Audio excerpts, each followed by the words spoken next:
The U.S. economy is increasingly reliant on the spending of rich people, as most of the working class is forced to cut back, facing financial hardship. According to a new analysis from Moody's, the top 10% earners now account for almost 50% of spending in the U.S.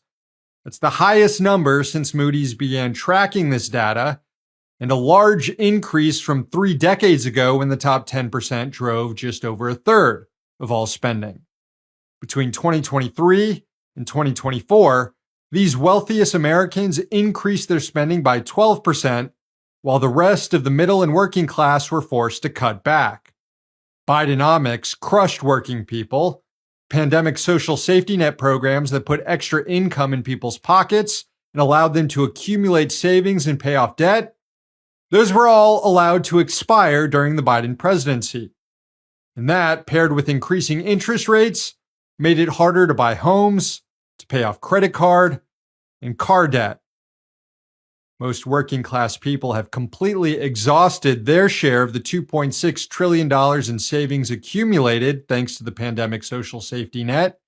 But according to the Wall Street Journal, quote, the top 10% of earners kept most of what they had saved up. Affluent people also found themselves with assets such as stocks that were suddenly worth far more. The net worth of the top 20% of earners has risen by more than $35 trillion, or 45%, since the end of 2019.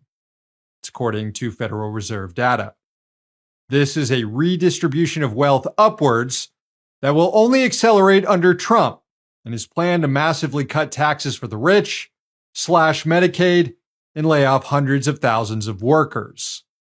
And this week, the House passed a budget resolution that will do all of that. The first step in implementing Trump's class war on workers.